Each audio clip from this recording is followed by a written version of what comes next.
Video upload ہوئی ہے اس کے اندر کیا کچھ استعمال کیا جا رہا ہے. تو اب صابر شاکر ہیں, ڈاکٹر معید پیرزادہ ہیں, وجاہت ایس سعید ہیں, ان کے ساتھ ڈاکٹر شہباز گل ہیں اور کچھ اور اس طرح کے بیرون ملک ولاگرز ہیں جن کی ویڈیوز پاکستان میں نہ دیکھی جا سکیں. اس کے لیے اقدامات اٹھائے جا رہے ہیں اور پاکستان کے اندر بھی کچھ ایسے ولاگر ہیں جو سمجھتے ہیں کہ اسٹیبلشمنٹ یا جو حکومتی پالیسیز ہیں وہ درست نہیں ہے, تو ان کو بھی کاؤنٹر کرنے کے لیے, ان کے ویوز کو کم کرنے کے لیے جو ہے وہ بہت سے اقدامات اٹھائے جا رہے ہیں. اور جو کچھ بتایا گیا ہے ٹیکنیکلی بہت سارے لوگ سمجھتے ہیں کہ ایسا نہیں ہو سکتا, لیکن جو بتایا گیا ہے, جو عام کارندے ہیں طاقتور حلقوں کے قریبی جو سمجھے جاتے ہیں, حسن ایوب ان کے پاس خبر ہوتی ہے, وہ کہتے ہیں کہ فائر وال لگنے سے باہر بیٹھے ریاست مخالف, یعنی ریاست مخالف وہ یہ لفظ یوز کرتے ہیں, خود کو ریاست کا محب وطن سمجھتے ہیں. بھائی ریاست مخالف تو وہ ہوتا ہے جو عوام کے مینڈیٹ پہ ڈاکہ ڈالے, جو لوگوں نے اکثریت جس کو ووٹ دیا ہے اس کو اقلیت میں تبدیل کرنے والے اصل میں ریاست مخالف ہوتے ہیں. ریاست عوام سے بنتی ہے نا, تو عوام کی اکثریت کا جو مینڈیٹ ہے اس پہ ڈاکہ ڈالنا, یہ بنیادی طور پر ریاست مخالفت یا ریاست دشمنی یا جو بھی اس کو ٹائٹل دیں. لیکن یہ بھی الٹا جو لوگ کہہ رہے ہوتے ہیں, میرا خیال ہے ان کا اشارہ شاید عادل راجہ یا اس طرح کے لوگوں کی طرف ہو, تو وہ کہتے ہیں فائر وال لگنے سے باہر بیٹھے ریاست مخالف یوٹیوبرز کو پاکستان سے ویوز نہیں ملیں گے. یہ ان کا دعویٰ ہے, ظاہر ہے ان کو بتایا گیا ہوگا کہ ہم نے کوئی اس طرح کا کام کر رہے ہیں. اور پھر انہوں نے بتایا نیشنل فائر وال نصب ہو چکی ہے اور اطلاعات کے مطابق اس کی ٹیسٹنگ کی جا رہی ہے. ریاست مخالف منجر بیچنے والوں کے ڈالرز میں کمائی کی دکانیں بند ہونے اور ان کی اونچی اونچی چیخیں مارنے کا وقت ہوا جاتا ہے, جبکہ دوسری طرف راوی اس وقت بھی چین ہی چین لکھ رہا ہے. تو یہ راوی ہے جی, بڑا مطلب ہے عجیب قسم کا راوی ہے جو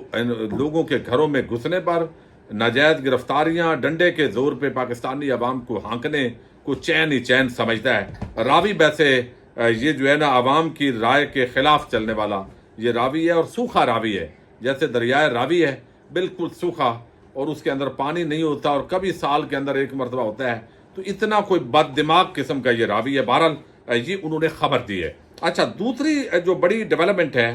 وہ ہے لاہور ہائی کورٹ کے چیف جسٹس کے حوالے سے. لاہور ہائی کورٹ کے جو چیف جسٹس ہیں, آج سے 2 سال پہلے تھانہ کھنہ, یہ اسلام آباد کا تھانہ ہے, اس کی حدود کے اندر ایک مبینہ طور پر جو لڑکی ہیں وہ گاڑی چلا رہی تھی اور اس گاڑی کے نیچے ایک شہری کچلا گیا. اور پھر اس جب درخواست دی گئی مقدمہ درج کرنے کی, تو وہ لاہور ہائی کورٹ کے اس وقت کے جسٹس ملک شہزاد صاحب کی بیٹی, اس کو بتایا جاتا ہے کہ وہ بیٹی تھی, اس بنیاد پر جو ہے ان کے خلاف کارروائی نہیں ہو سکی. اب وہ جو عام شہری تھا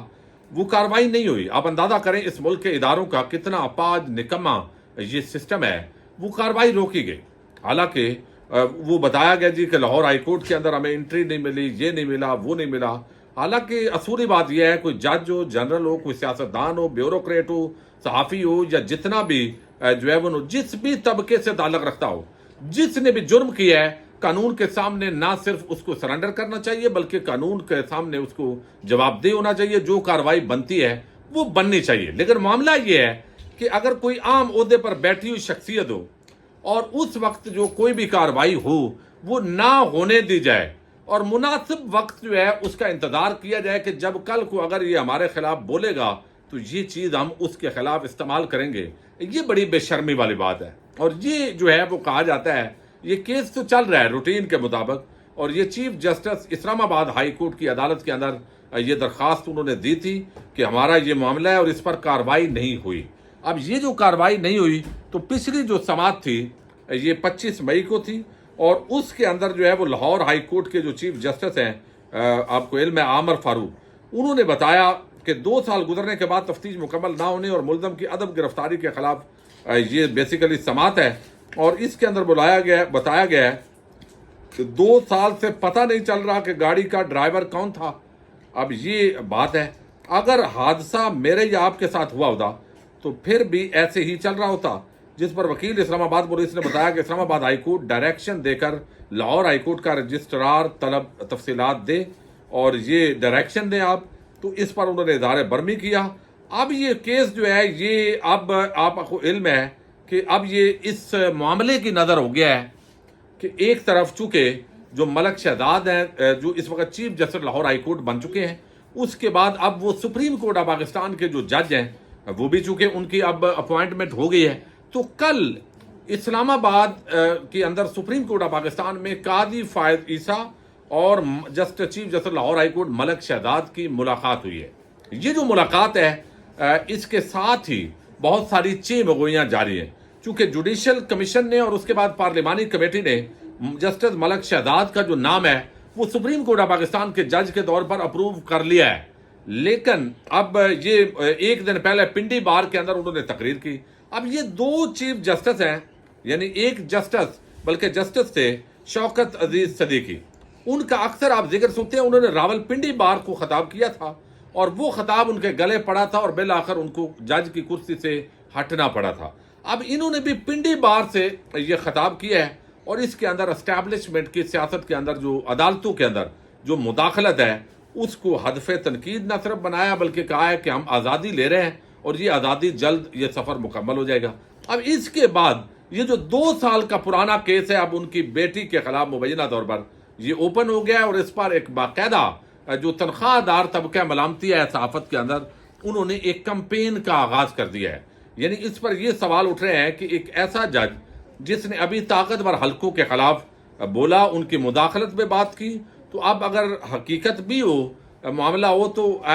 2 سال تک کارروائی کیوں نہیں ہوئی بھائی؟ امیر حسین بھٹی اس وقت چیف جسٹس تھے، اگر وہاں پہ سنوائی نہیں تھی، یعنی اسلام آباد ہائی کورٹ کے اندر معاملہ تھا، وہاں تو لاہور ہائی کورٹ میں تھا بھی نہیں، چونکہ واقعہ اسلام آباد کی حدود کے اندر ہوا ہے، تو پھر یہ سپریم کورٹ کے اندر بھی جایا جا سکتا تھا۔ قاضی صاحب کو آئے وہ بھی کافی مہینے ہو گئے ہیں، اب ان کے 132 دن میرا خیال ہے رہ گئے ہیں، لیکن اگر انہوں نے مخصوص نشستوں کا فیصلہ خیر دے دیا تو پھر ان کی لمبی اننگ بھی ہو سکتی ہے۔ اچھا، اب اس پوری صورتحال کے اندر یہ جو ملاقات ہے اس کو ڈسکس کیا جا رہا ہے کہ کہیں ایسا تو نہیں کہ وہ تمام ججز جو اس وقت ایک پیج پر نہیں ہیں، جیسے محسن اختر کیانی ہے، ملک شہزاد ہے، اور ان کے خلاف یہ گھیرا تنگ کیا جا رہا ہے، انہوں نے کوئی فائدہ اٹھانے کی کوشش کی ہے۔ کچھ پھر ایسے وکیل لوگ ہیں جن کو ایکٹیو کر دیا گیا، اور آپ نے دیکھا ہے کل 1 ارب روپیہ وکلاء کو دیا گیا ہے بار کونسلز کے لیے تاکہ کوئی وکلاء تحریک نہ چلے۔ چند دن پہلے اسلام آباد کے اندر 5000 صحافی جو ہے ان کو نوازا گیا ہے اور وہ بھنگڑے ڈال رہے ہیں اپنی جگہ پہ، ان کو کوئی مسئلہ نہیں ہے، اور باقی چیزوں سے وہ بھنگڑا گروپ ہے۔ تو یہ پورا کوشش کی جا رہی ہے کہ جہاں بھی حکومت مخالف کوئی تحریک اٹھنے کی امید ہے ان طبقات کو رام کر لیا جائے یہاں ساری چیزوں کے اندر۔ تو یہ ایک تو ملاقات ہوئی ہے، ملاقات کے اندر اب کیا چیزیں ڈسکس ہوئی ہیں ابھی تک حتمی طور پہ نہیں کہا جا سکتا، یہ اسناد ملک نے اس کو رپورٹ کیا ہے۔ اور اب یہ جو وقوع تھا 2 سال پہلے تھانہ کھنہ کی حدود میں 2 سال قبل جون 2022 میں یہ روڈ ایکسیڈنٹ ہوا ہے۔ درخواست گزار کے مطابق ایکسیڈنٹ میں لاہور ہائی کورٹ کی گاڑی استعمال ہوئی، جہاں بحق شہری کیس میں تفتیش مکمل نہ ہونے اور ملزمان کی عدم گرفتاری کے خلاف یہ کیس اب عید کے بعد 24 جون کو یہ مقرر کر لیا گیا ہے۔ مبینہ طور پر وہ جو ڈرائیور تھی وہ chief justice Lahore high court Malik Shehzad Sahib کی بیٹی تھی، اور اب اس پر آگے جو ہے وہ ملک شہزاد صاحب کے خلاف اس کو بنیاد بنا کے کیا صورتحال ڈیولپ ہوتی ہے اس پہ ہم بات کرتے رہیں گے۔ تو یہ آج اسلام آباد ہائی کورٹ کے اندر بڑی پیش رفت ہوئی ہے، 24 جون کے لیے یہ کیس فکس کر دیا گیا ہے۔ کیا اس کا موجودہ جو صورتحال ہے جو ایک ملک شہزاد صاحب اور اسٹیبلشمنٹ آمنے سامنے ہے اس کے ساتھ کوئی تعلق ہے، یہ میرا خیال ہے اس تناظر میں بھی اس کو دیکھا جا رہا ہے، لیکن یہ روٹین میں بھی اسلام آباد ہائی کورٹ کے اندر یہ سماعتیں ہو رہی تھی۔ پاکستان زندہ باد، پاک فوج پائندہ باد۔